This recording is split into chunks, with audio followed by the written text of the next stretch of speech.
Report a shot fired at officers trying to stop the vehicle. We have one officer shot. We got shots fired. Sounded like an automatic firearm. Copy, code red, shots fired. We have an active shooter. We have an active shooter inside the fairground. Now it's Shots Fired with your hosts TJ Kirgin, Dinah Death Milberg, and the lovely Crystal Powers. We probably need some sort of new production guy. That was so professional. You know, if they don't mix that actually in, I don't know if you're not going to hear it because he wasn't on the mic. That needs to be the new intro, though. So, welcome to Shots Fired. This is episode. What is it? What episode is this, Chris? 192. 192. Wow. Yeah. So we're back. We are so back. This is true. It has been a while. I was trying to remember. Well, it was last week. Aside from that one. Oh yeah. We did the election day live stream. And that was our big kickoff of being back because we actually have a studio now, which is actually my old office. Yes. Which then became your old office. Yeah. And now it's the studio that we're going to do the podcast in. And you never know. Eventually maybe get back on the radio. But this is Shots Fired. And the producer, formerly, what is it, FDE? The artist formerly known as. Yeah, FDE. The notorious FDE, that's right. Also known as Chris Dixon. He is behind the ones and twos. And see, we don't have it set up yet for us to hear our music intro like we used to when we were on the radio station. No, we're not that fancy. And so Chris just sung the jingly intro for Shots Fired for us. And so in the oddest way possible. It made it special. Last show. Would you and were you expecting this outcome? Oh, the Trump victory? Yeah. Man, that's a tough one. I was hopeful, and I believed that it was possible. Yeah. My family didn't. My son and my wife, they actually ticked me off that day. I forget what it was. It was like breakfast or something that day. And my wife's like, oh, we're going to lose, blah, blah, blah. And my son chiming in, oh, it's rigged. Yeah, we're going to lose. I have no hope whatsoever. And I actually got mad. I was like, you know what? I don't need this negativity. Y'all can just sit here and be as negative as you want. I'm going to go out to the man cave and I am going to watch, the poll results and the stupid stuff you have to do all day waiting for the actual results to start rolling in. So, but I was hopeful. I thought that, I had been a major advocate, at least within my sphere of influence for Too Big to Rig. Matter of fact, that's what that show was all about. Yeah. Get out and vote. It worked. Too Big to Rig. It worked. That is exactly how we won the day. Yeah. And we got our country back. And not just got it back in a big way. Well, The I thought if we did, but I didn't expect to win everything. Yeah, I didn't expect House, Senate, and presidency. All that I never in my wildest dreams would have expected that one. Do you know that? I know we're a week late talking about the election, but we haven't been on since election day, so we got to at least recap a few things. Did you get a kick out of the fact that Kamala didn't beat Biden in any county in the United States? Like, she got less votes than Biden did in every single county in the U.S. That's hard to do. So I was even watching something that there's some concerns on CNN that California is going red. Yeah. Well, I mean, so we're gonna talk about. Yeah, there's a lot to go over. The Dems in a minute because they are, they're shape shifting right now. Yeah, awfully fast. Yeah, awfully fast. So Trump wins. Yeah. We get the trifecta. Now it took a week basically to get the House secured. Yeah, there was the last minute counts and some votes they were waiting on. Yeah. I don't know if Alaska takes a week to count things. I think Alaska they're still waiting the results on, but the Republicans took the majority, so the rest of the race. My big fear was that the Dems were going to use all their resources to try to steal the House. Yeah, because that's the only last ditch effort they had. And so they didn't. They did not succeed in stealing anything, in winning anything. Yeah. The only thing they succeeded in doing is losing everything. So now we have the Trump team getting ready to take office. They're going to have control of the Senate. They've got control of the House. And what does that mean for the Second Amendment? Are we going to go into a Trump slump? Is it going to be a utopia community where we're all allowed to own machine guns and carry them open in public and, you know, in all 50 states? And, you know, is that going to happen? No.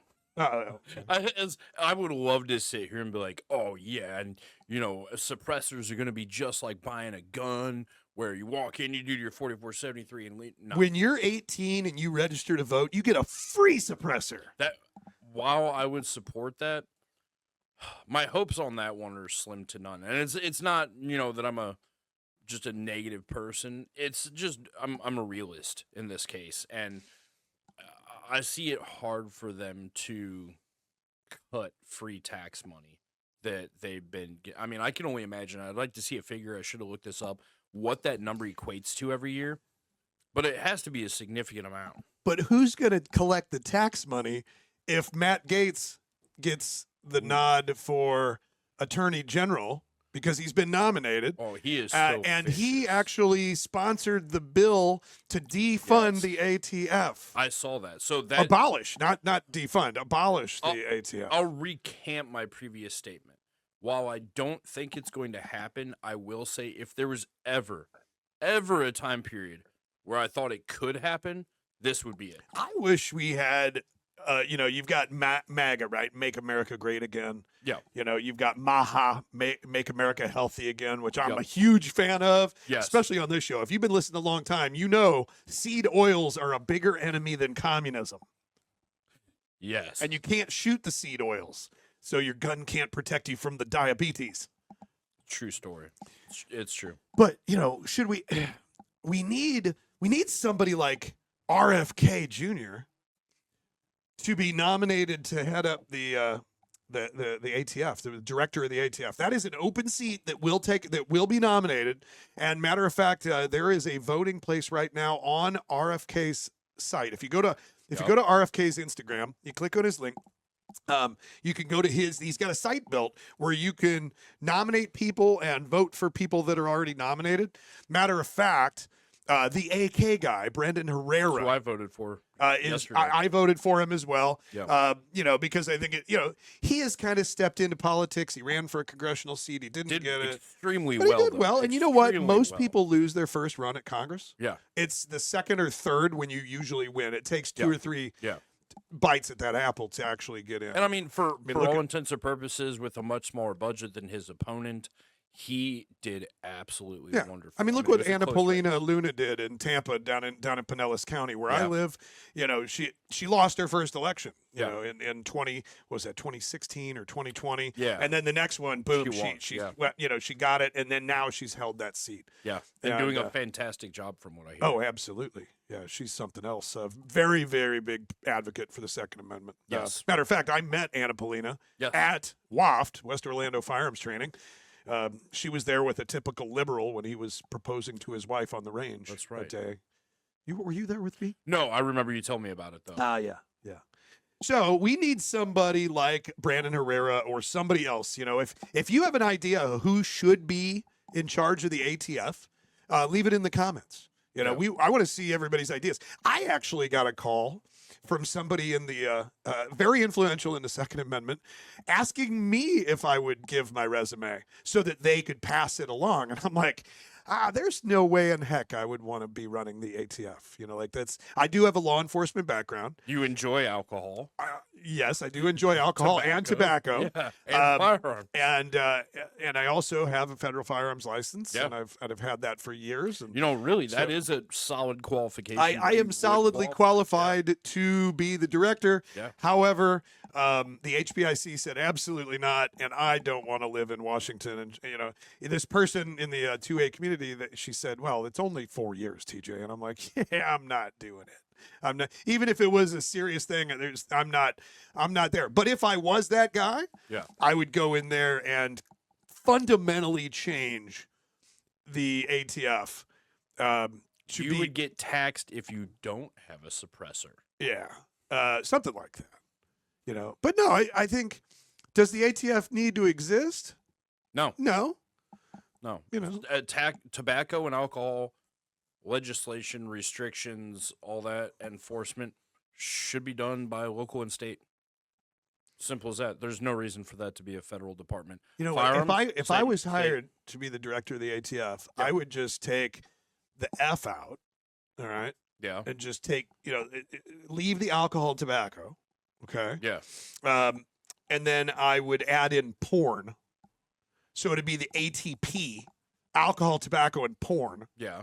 And I would lead the charge again, taxing the living daylights out of the porn industry. Yeah. Like 30, like excise cock tax. Like if you want to create porn in this country and make it free for our children to defile their minds, and get all these young men addicted to the dopamines of the scrolly porn, I'm going to tax you out of business. Yeah. But I'm going to leave firearms alone. Because if you just straight try to shut it down, you're going to get a whole violation of freedom of speech thing. So the next easiest way to shut something down is to tax it to where it's not affordable. Yeah, it's an excise cock tax. Cock size tax. A cock size tax. Yeah. So if you want to nominate me to head the ATF and turn it into the ATP. This took a drastic turn from where it was supposed to be at. Yeah, I don't know. So what? So after the election, not your worst idea though. No, it's not.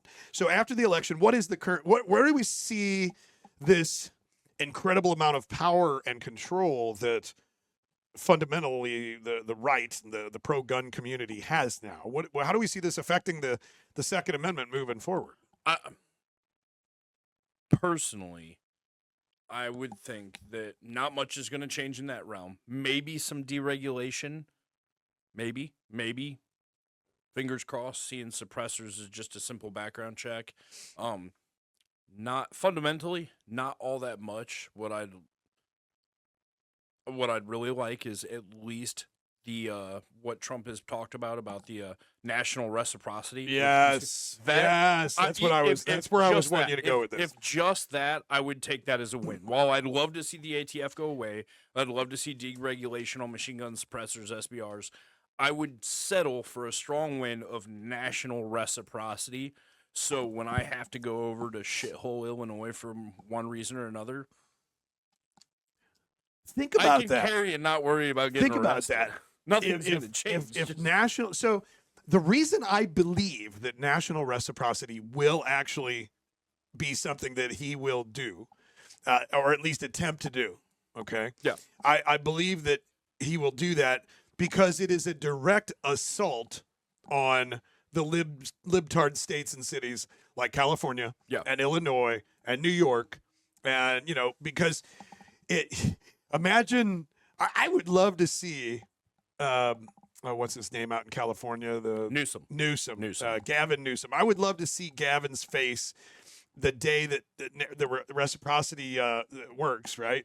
And guys like me can carry our guns in California, even when Californians can't carry guns. Or look at New York. A city like New York or Chicago. Yeah. I might actually go to Chicago if that's the case. Yeah. Like, I love that city. It's a blast. There's something about it. There's fantastic museums, Italian beef. But the way crime is right now, I'm not taking my family there and taking my son to the field museum with a set of knife hands. As lethal as these knife hands may be, I would like a little bit more. And again, seeing national reciprocity, maybe tourism would skyrocket in some areas that, I mean, that's a big leap. CCW's tourism, that's going to be a thing. Ooh. How many people in California would literally move out of the state and then like move back, like literally live someplace like Missouri so they can have a CCW and then go back and, permanently visit type thing just so that they could carry guns. It'll be a very interesting thing. I think that's probably the lowest hanging fruit. And I don't think it's because Trump's this huge Second Amendment supporter. His son is. Yeah, his son is. I know Matt Gaetz is. His son is, and his son was a huge proponent for the Hush Act, or what was that called? Was it the Hush Act? And it was basically to make suppressors legal. Yeah, I believe it was. It was the Hearing Protection Act. Yeah, HPA. Yeah, the Hearing that's what it Protection was, Act. Yeah. I think there's a chance of getting that pushed through. But even though Trump Jr. was a huge advocate for that back in 2016 and 2020, his dad could care less. He didn't do anything with it. So I think now he has changed his tune a little bit more. I noticed he's been more, listening to his kids. Yeah, from what I remember, it worked with listening to Barron. Yep. Going on Rogan. Mm-hmm. But in 2016, I don't really remember him running any stance on the Second Amendment other than he was endorsed by the NRA, right, which means absolutely nothing to me. Yeah.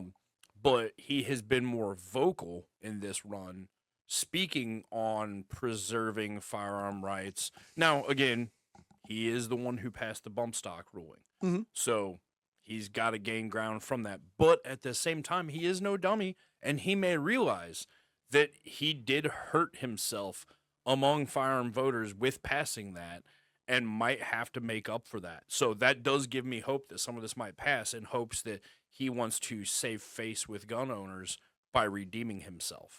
Speaking of bump stocks and the Second Amendment and post-election, the liberals took they began their last offensive.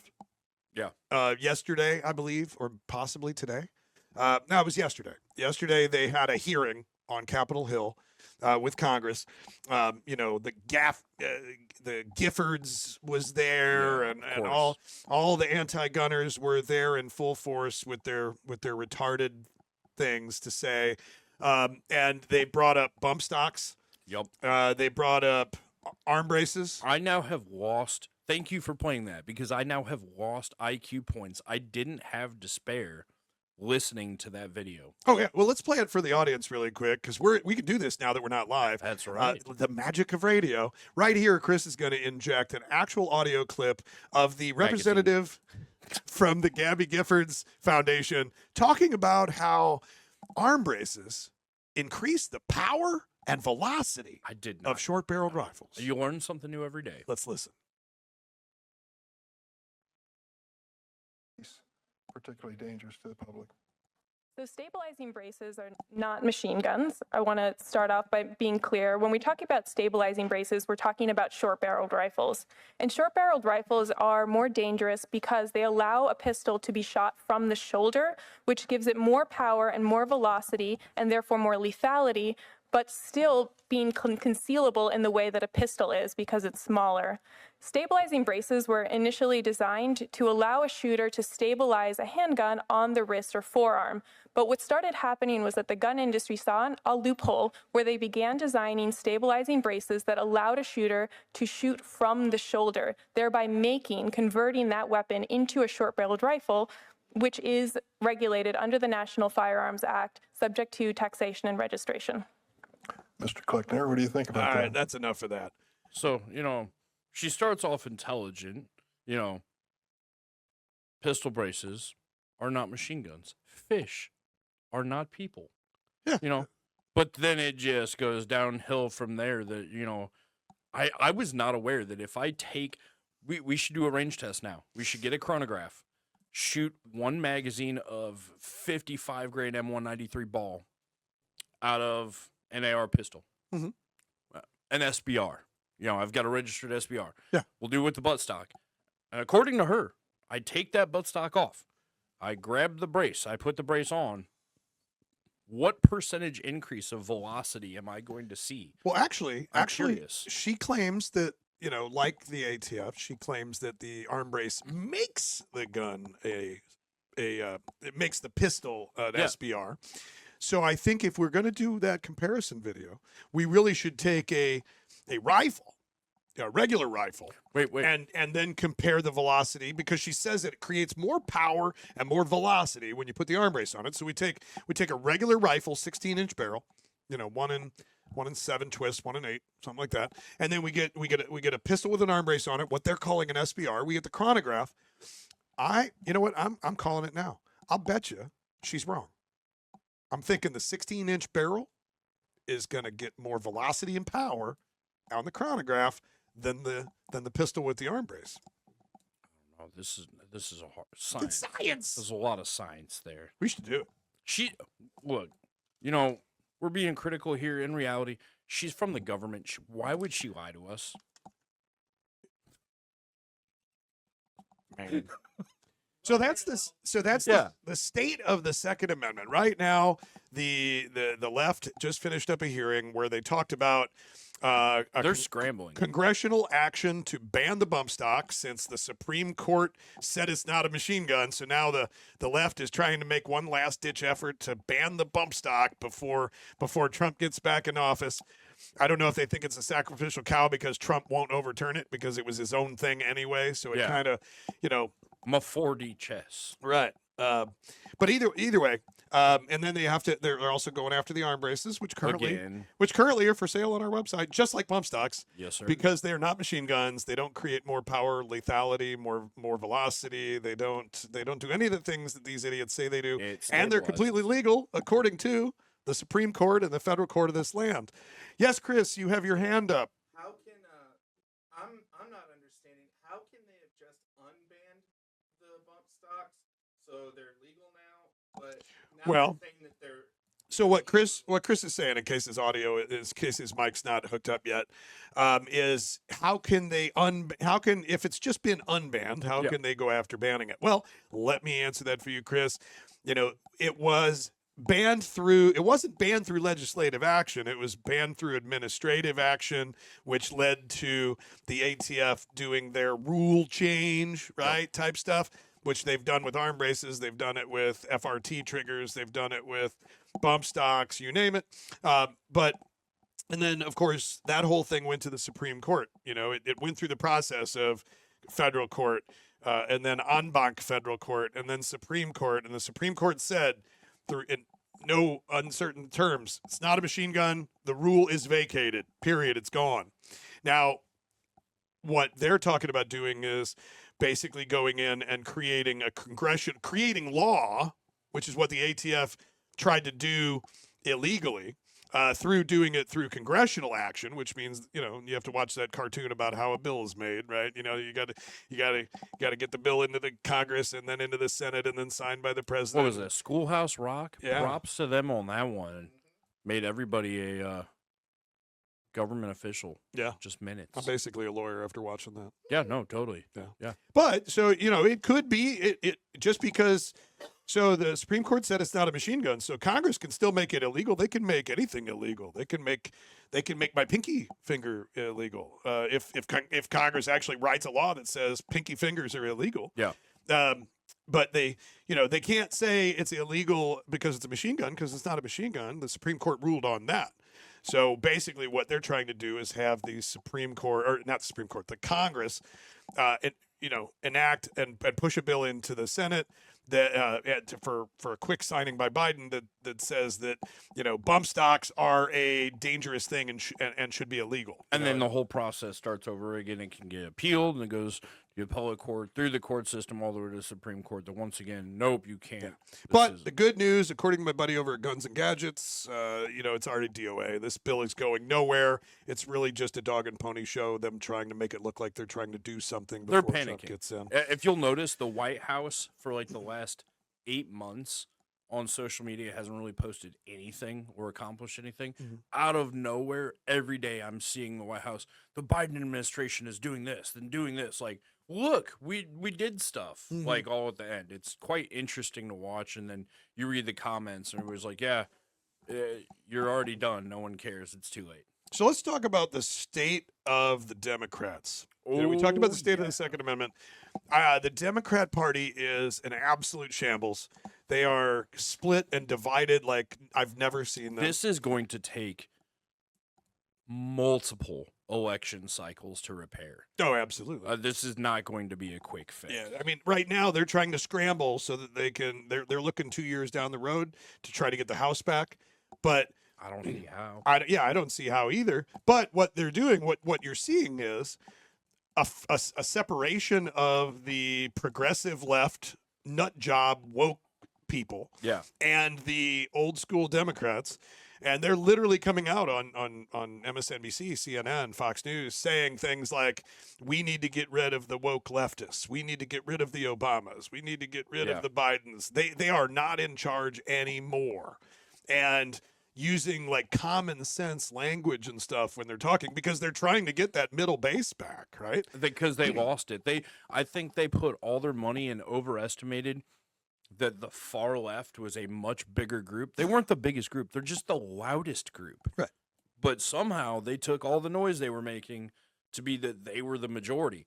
They're not the majority. They're a small fraction, the most annoying, obnoxious, loud fraction, but a very small one. So I have a theory. When I saw, when I saw the election, the results of the election, my first inclination was, okay, and we're talking about the industry now, the state of the industry. The first inclination was that the left was going to riot, but a lot of people think that was possible, but I don't think that we're going to see any violence out of them until at least. Let me get my opinion, and you can have yours. I don't think we're going to have any violence out of them until after the inauguration. I think that is strategic. I think they want to show that only the Republicans would do such a thing, and that they kept harping on peaceful transition of power over and over and over again. So I doubt that they're gonna have that narrative and then cause some hate and discontent. And so a week ago was thinking that the rioting would start in the springtime, because all offensives, as does riot season. Yes, it's riot season. Yeah. All offensives begin in the spring. People that fight wars don't like to fight them in the winter. People that do rioting don't like to riot in the winter. Yeah, that's fair. It's a summertime thing, right? It's an outdoor activity. You want to have fair weather when you're riding. So I thought, and my prognostication was, that we would start seeing rioting sometime in the spring, opposing things within the Trump administration. I'm starting to think, though, we might not see that at all. So I have my counter to that. Okay. I was like you on the springtime. I'm a little contrary only because I've been seeing a lot of posts. And again, just because you see it on social media doesn't mean anything. But I've been seeing a lot of discussion of, well, look, if they were able to do this and get away with Jan 6, then we're going to do it too. We need to put a stop to this. We can't let him take power. I've seen a lot of talk of that. Also, I won't name him, but an employee of here messaged me last night quite upset that they're at a kids function, and his wife basically got surrounded and ganged up on by a bunch of the other wives for her political stance. And I mean, it got quite vicious. Yeah.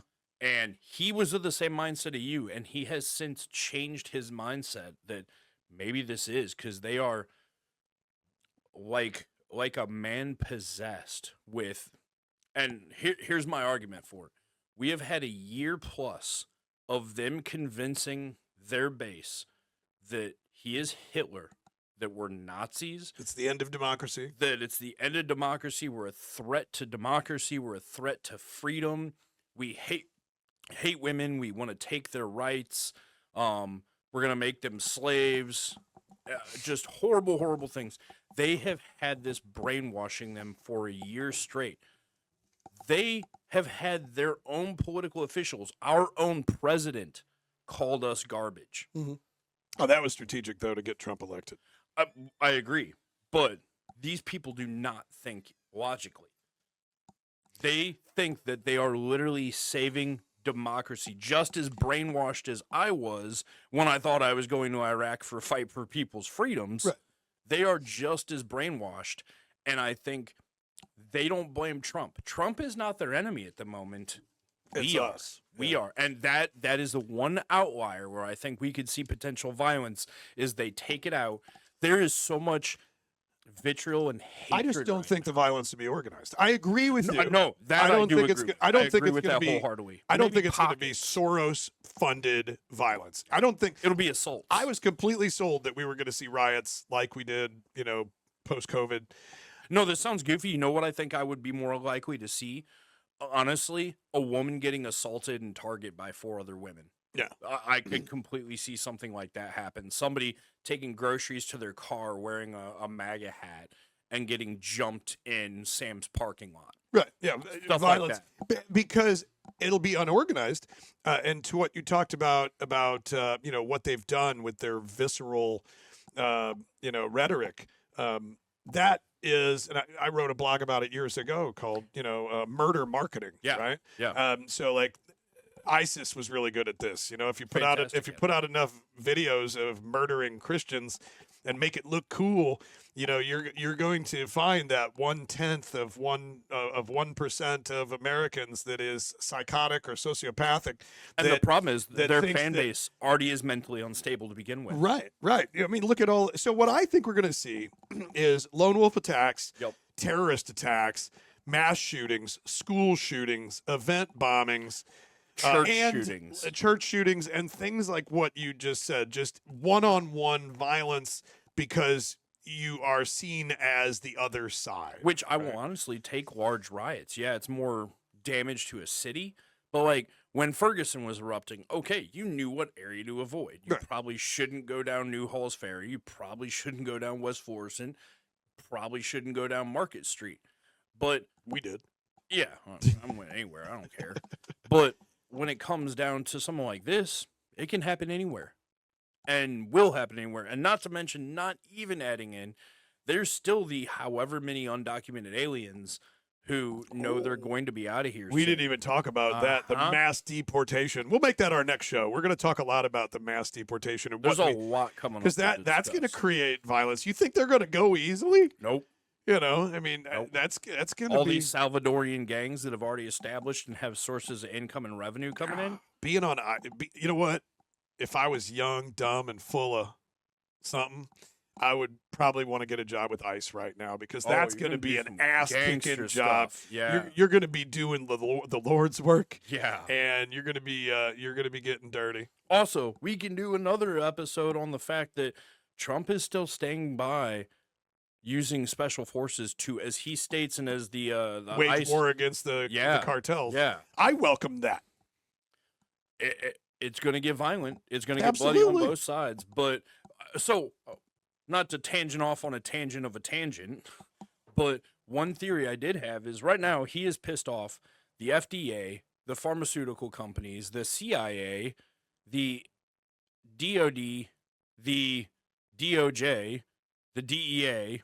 I mean, literally every agency Trump is pissed off at the moment. Yeah, but they're all going to get fired in a couple months. But, and the military-industrial complex is the scariest one because that's the one that has people assassinated. Mm-hmm. But if he starts a war against the cartels, the military-industrial complex benefits from that. Mm-hmm. The CIA doesn't want to assassinate him because the CIA is going to finally get their big win for the war on drugs. The DEA is going to love it because they're going to get their fingers dirty and finally get the leash taken off. The DOJ will love it because you don't have to prosecute dead people, and they're going to take care of the whole immigration. The only people that aren't going to love it are the ones that are part of the deep state that work with the cartels to get the drugs and the sex trafficking into the country. Wow, we got this is going to be this. The last show we talked about, are we going to have another season of America? And if so, how's the writing going to be? Good season. It's going to be an epic season. I'd be willing to venture and bet you that the next season of America that we are just watching the previews of now is going to be better than the final 6 episodes of Yellowstone. I haven't seen them yet, so I can't say for sure, but I can only imagine. Yeah. That is a good show. Somebody ruined it for me, though, and said it's basically Sons of Anarchy with cowboy hats and horses. That's exactly what it is. Yeah. Yeah, that's exactly what it is. Fair enough. So, state of the industry since the election. So, man, everybody in the industry going into the election had no idea what was going to happen, just like you did. Yeah. Nobody knew what was going to happen. Everybody was holding their breath. It was theories. Buyers of cars. I've talked to car dealers all week long. From my marketing agency that I own. Think about that. Car sales are through the roof since the election. Really? People they say that there's been a giant exhale of relief, and people are spending their money. So I think you're going to see inflation coming down quickly. I can see consumer confidence going up immediately. Yeah, I figured that. Yeah, we did not see that, though, in the gun industry. So the gun industry has not seen an increase of consumer confidence, notable by an increase or an uptick in sales of ammunition, guns, gear, or anything of that noteworthiness. What we have seen, and this is where I wanted to take this, the state of the industry, a lot of manufacturers, importers, and distributors had been rat-holing or stockpiling is a good word that we use in the industry. Yeah. Guns, ammo, and gear. Yeah. For a potential Kamala win.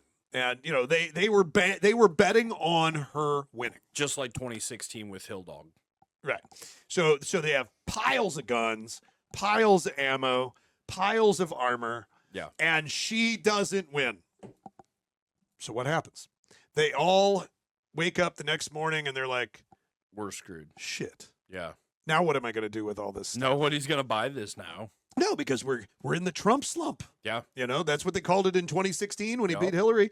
You couldn't sell a gun to somebody in the middle of a robbery in No, 2016. here's a SIG MCX for $1,200. Nah. Yeah, no. So they've got all this stuff, and so what is capitalism? Capitalism says supply and demand. If I've got too much supply, I got to reduce the price to create the demand, and then we get a buyer's market. Hands down. Essentially a bull market for the firearms industry, for the firearms customers. Yeah. Not the industry, but the customers. This is the buyer's market. And what that means is these guys, so I've seen it. Kel-Tec dumping tons and tons of guns on the distributors, super, super cheap. Yeah. You're going to see Black Friday deals on Smith & Wessons and Sig Sauers and Kel-Tecs and, you name it. You're going to see deals that you haven't seen in probably since 2016. Yeah, it's 2016. It's going to be a buyer's market. Ammo's the same way. I saw 5.56 this morning going for around 42 cents. Wow. That is pre-2020 type numbers. We are actually taking advantage of a situation right now. Yeah. Creating a buyer's market for body armor. This is a Chase ceramic 4S 4SA-S4. I always get tongue twisted when I say it. But this is very similar, same exact spec as the SAS-7. Yeah, 4 SAS-7. Yeah, which is the very, very popular Chase ceramic plate. It is Yeah. shooter cut. It is multi-curve, so it's everything that you want. It's comfortable. Is this multi-strike rated? I believe so. Yeah, so it's NIJ certified, DEA compliant. Good up to 30-06 armor piercing and below. Yeah, and it's $99 right now. Yeah, this plate normally goes for $230. Yeah, $239.99. Like on sale Black Friday, maybe $185. From what I understand, after shipping for the average person right now, you can get 2 plates shipped for the same price as what this normally goes for by itself, pre-tax, pre-shipping. Yeah, it's basically a buy one get one free and free shipping. Pretty much, yeah. But $99. Now the reason we are selling these for $99 is because of the buyer's market. Yeah. So Chase has 9,700 of these. Did.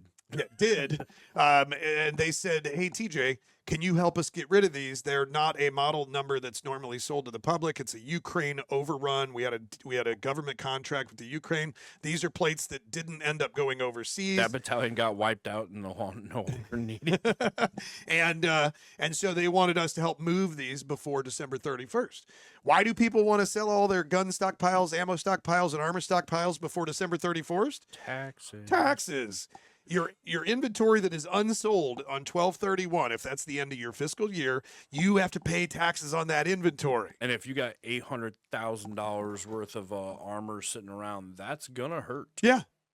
And actually, it's over $1 million worth of this. You take 9,700 times 100. I need to get better. That's $970,000, right? 97 million, according to my math. Yeah. But anyway, so these are we've already sold about 4,500 of these plates in the 4,600 in the last 10 days. Yeah. And they are shipping in about a week and a half, 2 weeks right now. We've got basically they're coming in a truck a week, and we're selling a truck a week. So we're 1 truck behind probably on shipping. They take a little longer to ship because we are making sure these are not going to break in transit. Yeah, they have to be very delicately shipped, because they're ceramic. And if you've ever seen FedEx or UPS load a truck, they are not delicate, so we have to adjust and make up for that. Right, and we ship everything insured. Yeah, and so we have to make we self-insure that stuff, so we have to make sure that we do that properly.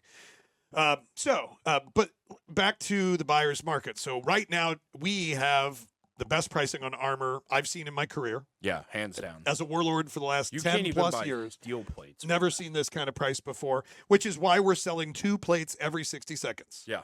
There was a Reddit post on it the other day. We sold like 2 pallets of plates per day for like 3 days.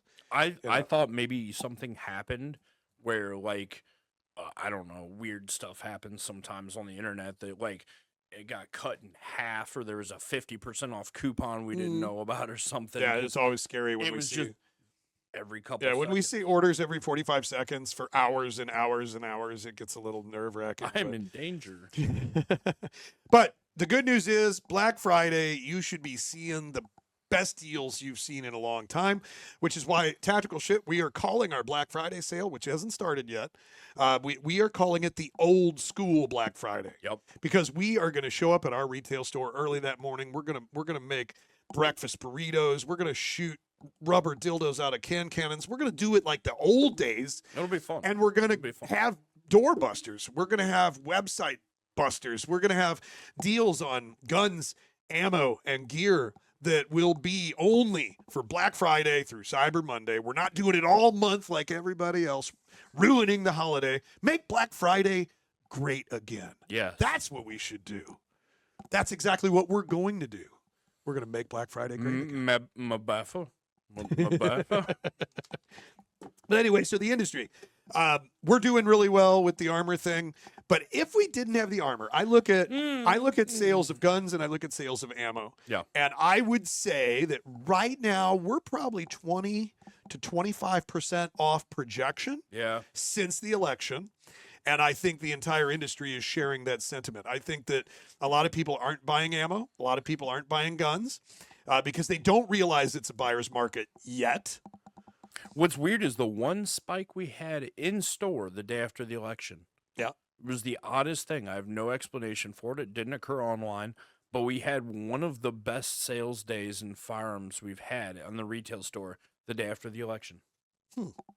I don't know how to explain that. Nothing. I couldn't figure it out for the life of me. I think right now we're just seeing people waiting. I think people know the buyer's market's coming. I think people know the Black Friday's coming. Yeah. And there's no point in buying right now. Their consumer confidence is up.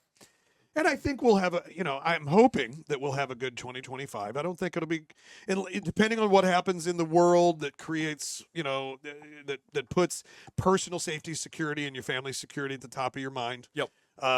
We should have a good 2025, but I'm not thinking it's going to be a great 2025, because you're not going to have that many. They're not coming for your guns, that sort of thing. But will they? Man, honestly, if I've learned anything the past 5 years, it's to not discount anything. That just when you think some sort of quote unquote normalcy, whatever that even is anymore, is possible, there's always a plot twist. Yep. Well, I think that's enough for today. We've covered a lot of topics. We talked about the state of the Second Amendment since the election. We talked about the state of the industry since the election. We talked about the buyer's market that's currently happening. Oh, you know what we didn't talk about? What's that? Not trying to be an infomercial, but we didn't talk, and I've never talked about this new plate carrier that I helped design and imported into the United States.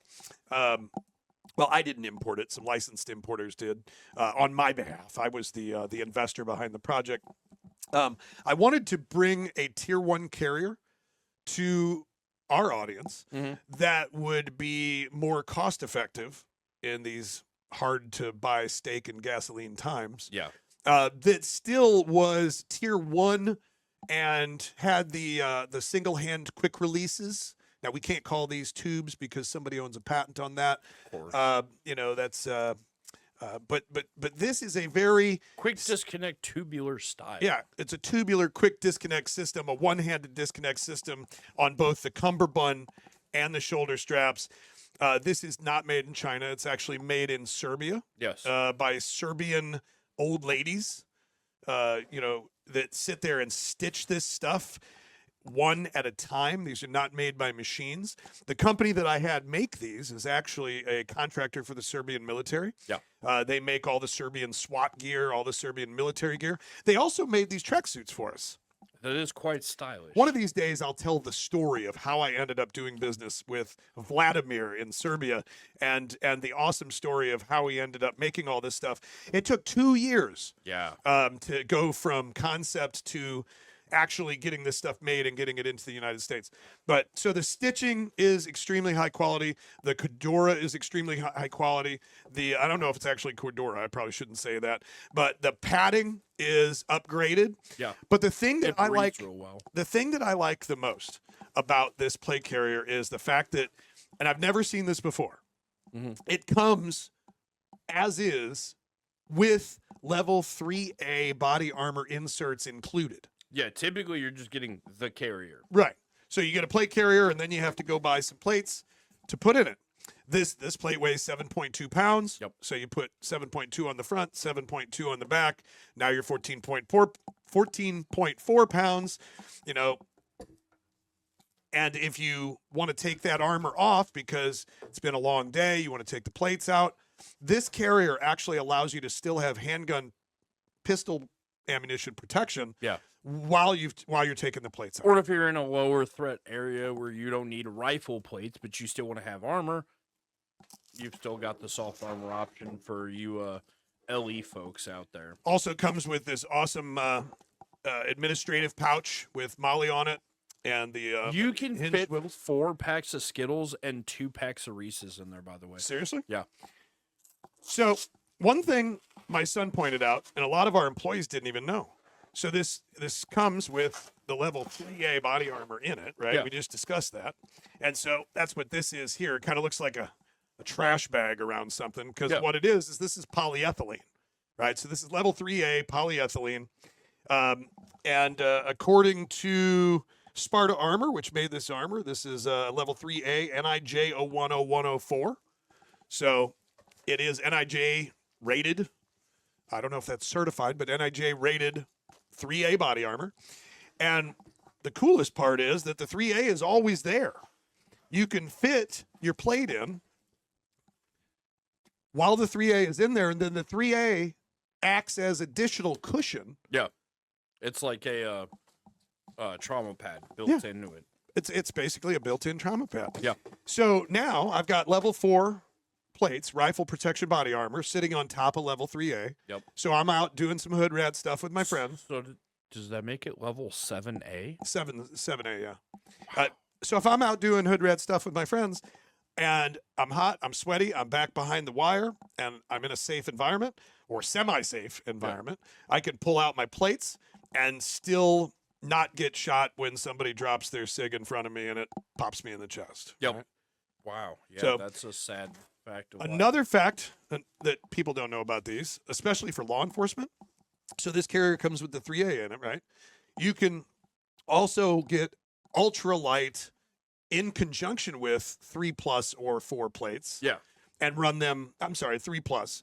In conjunction with 3+ plates to go with this 3A, which turns it into level 4. Yeah. And that's an even higher speed, lower drag type rig. Ninja stuff. But we are currently bundling this carrier with the armor for about $600. Yeah, I want to say it's like $660 off the top of my head. Yeah. And you guys are the ones that actually told me when we got our first example that it didn't suck, and it was actually awesome. Especially, this is one of the better made cummerbunds I've ever messed with. It doesn't feel like it's about to fall apart. Right. Yeah, everything about this is super high quality, and I'm proud to call it a local Warlord plate carrier, the Warlord Industries plate carrier. So absolutely, if you want some awesome Tier 1 goodness, grab one of those, grab some of these $99 plates, and, you're supporting your local Warlord when you do that. Absolutely. Cool. All right, well, we will be back. We are going to do the show every week. Good news is Crystal Powers will be joining us in about 30 days. Wow. The lovely Crystal Powers is coming back to the show. I spoke to her. She just had a baby, beautiful baby. Oh, I knew she was getting close. Yeah. Good for her. And so in about a month, she'll be ready to start doing hood rat stuff with her friends again. Absolutely. And but Alex and I will be holding it down between now and then. We're going to do a podcast every week, and we're going to publish it every Saturday morning on all podcast platforms, YouTube, and the like. So make sure you hit that subscribe button, hit that little bell, comment, tell us if we're right, wrong, or indifferent. And we'll see you again next time. Stay frosty.